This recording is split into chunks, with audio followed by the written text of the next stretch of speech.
Let me paint two pictures for you. Picture one, you're 27 years old. You're wearing a suit that costs more than your first car. You're in a glass tower in Manhattan. You're on your fourth coffee. It's 11 p.m. You're building a spreadsheet with 47 tabs.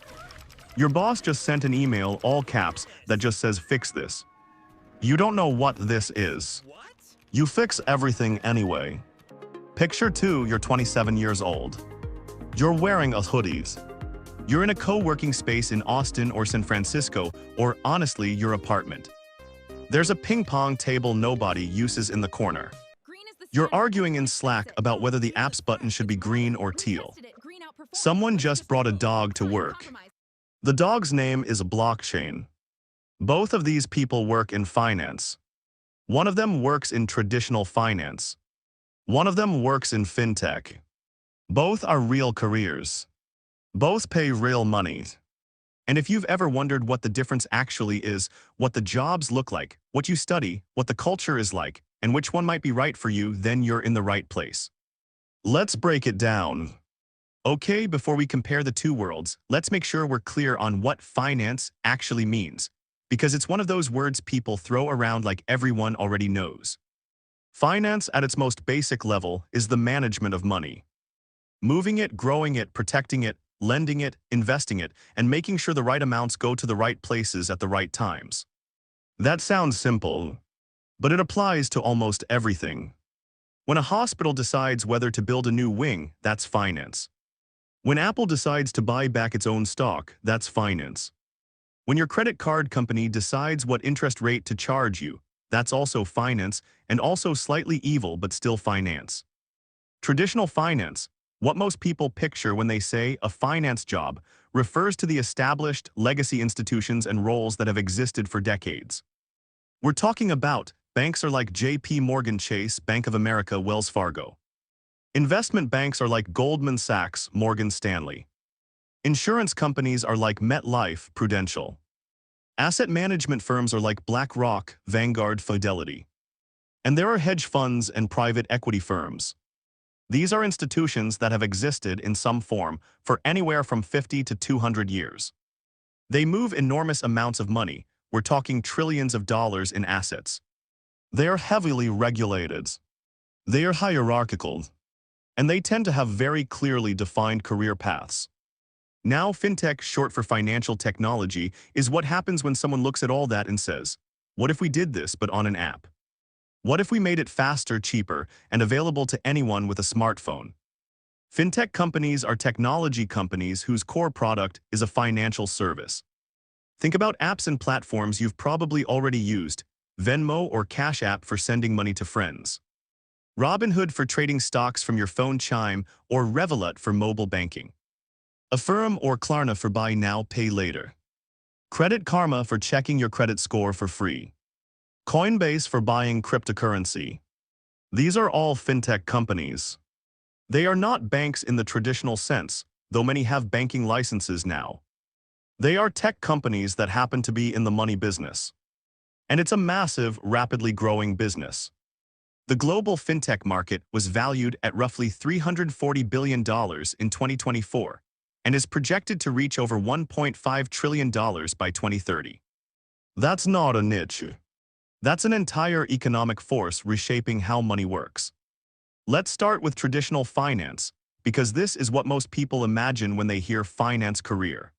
And there are a lot of different jobs, so let's walk through the main ones without making your eyes glaze over.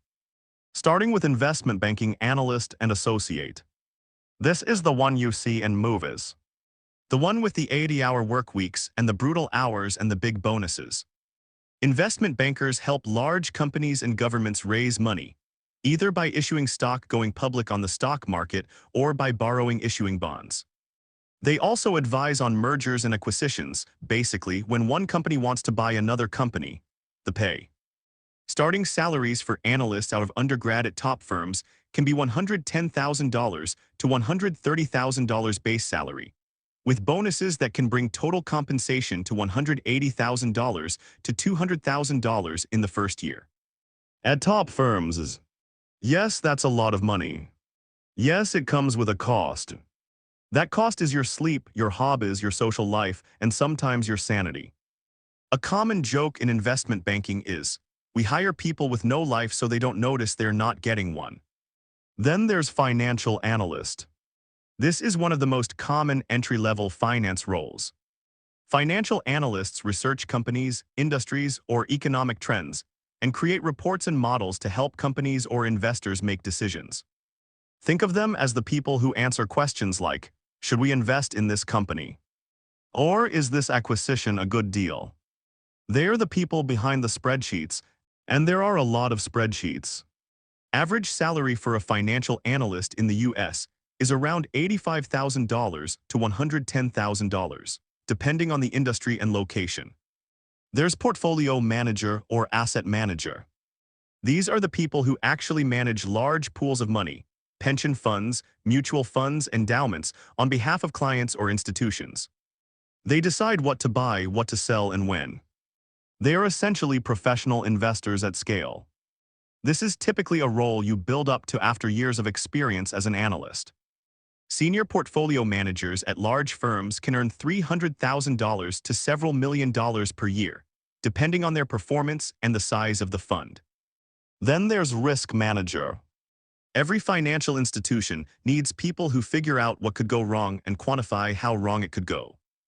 Risk managers build models to assess things like, if interest rates rise by 2%, how much do we lose? Or if this borrower defaults, what's our exposure?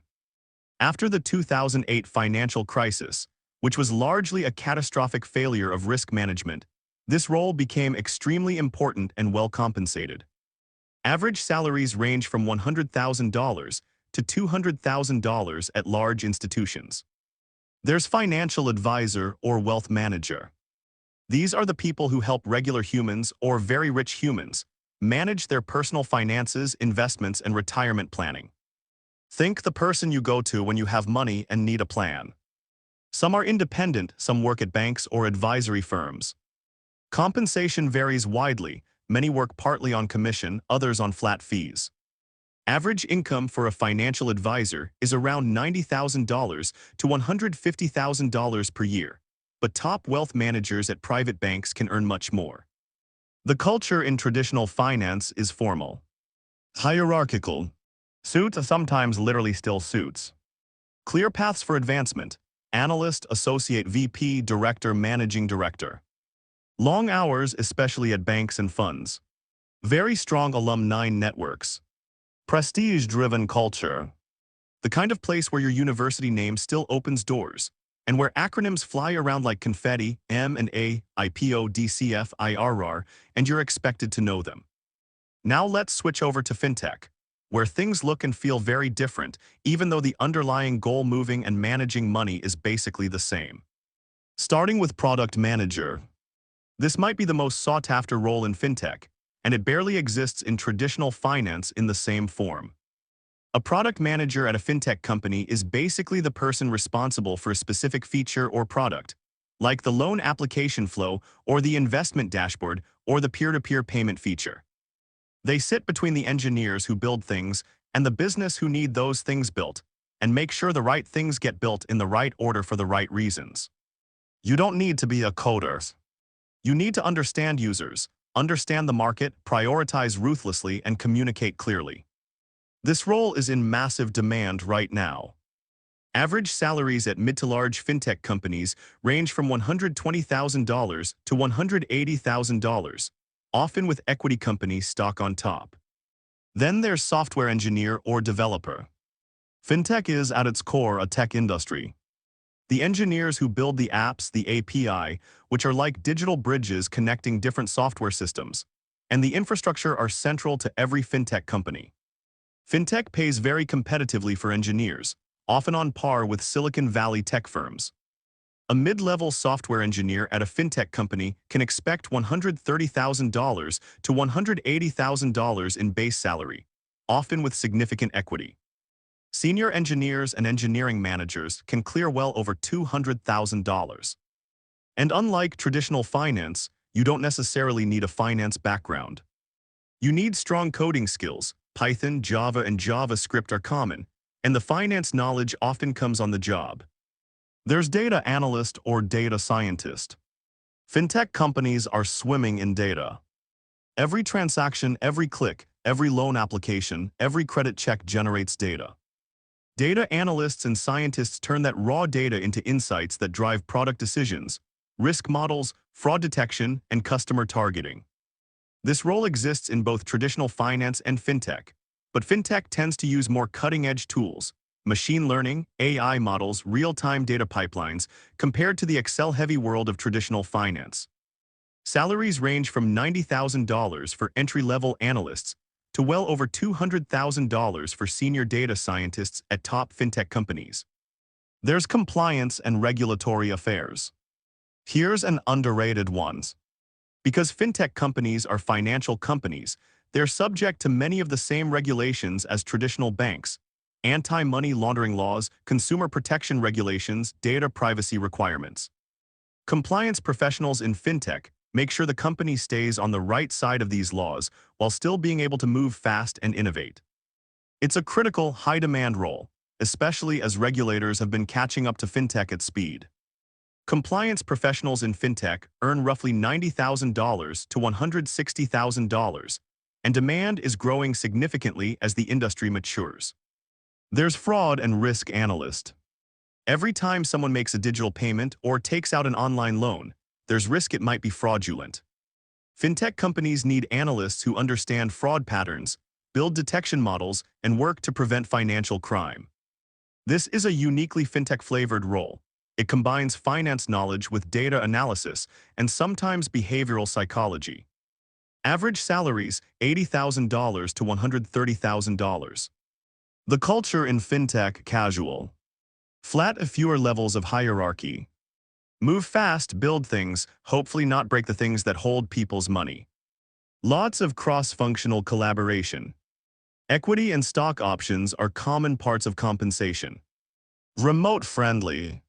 Terms you'll hear constantly: agile, sprint, iterate, user experience, scale. Startup energy, which is exciting if you like ambiguity and stressful if you prefer structure. Let's just put it side by side because sometimes clarity beats nuance.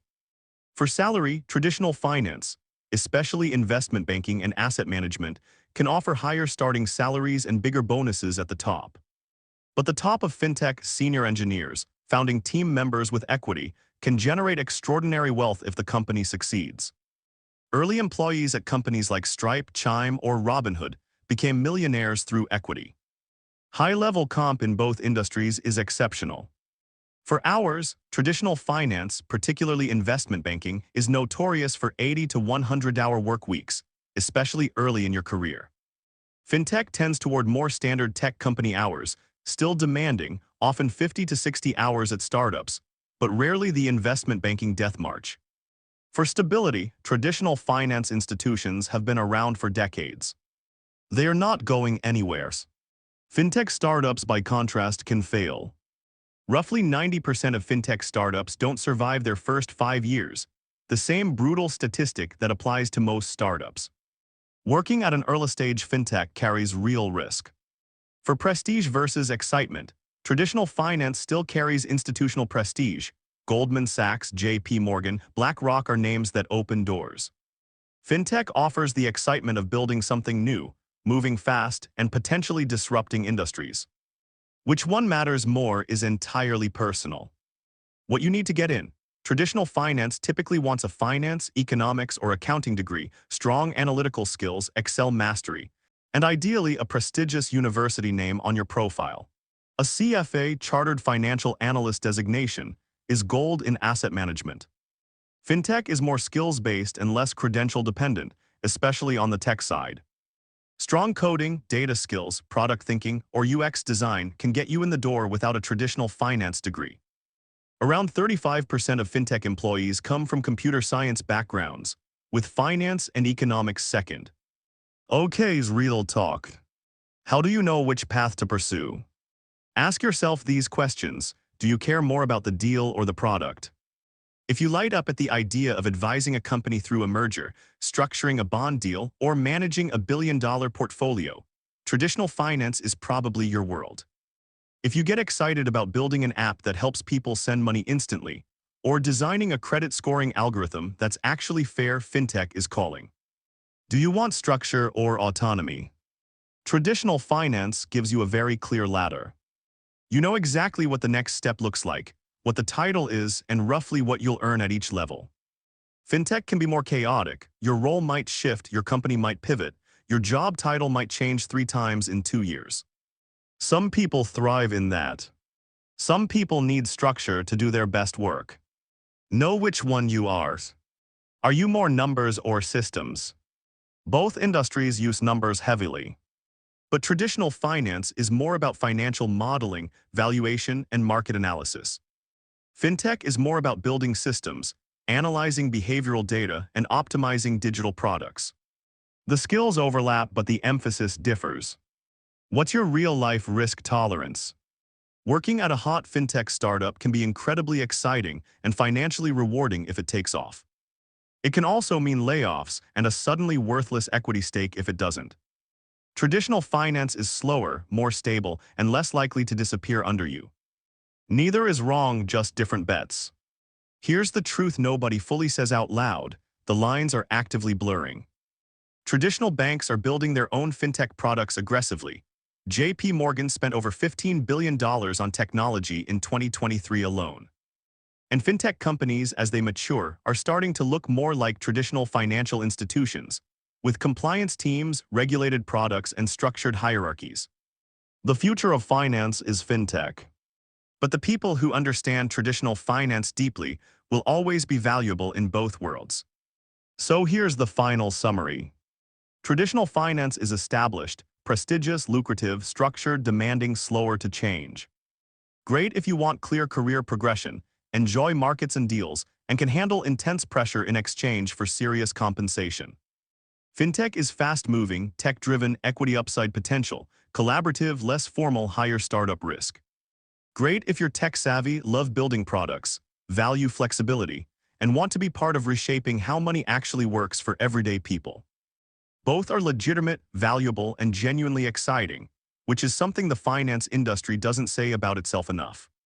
Money sits at the center of almost everything in modern life: how people retire, how businesses grow, how families build stability.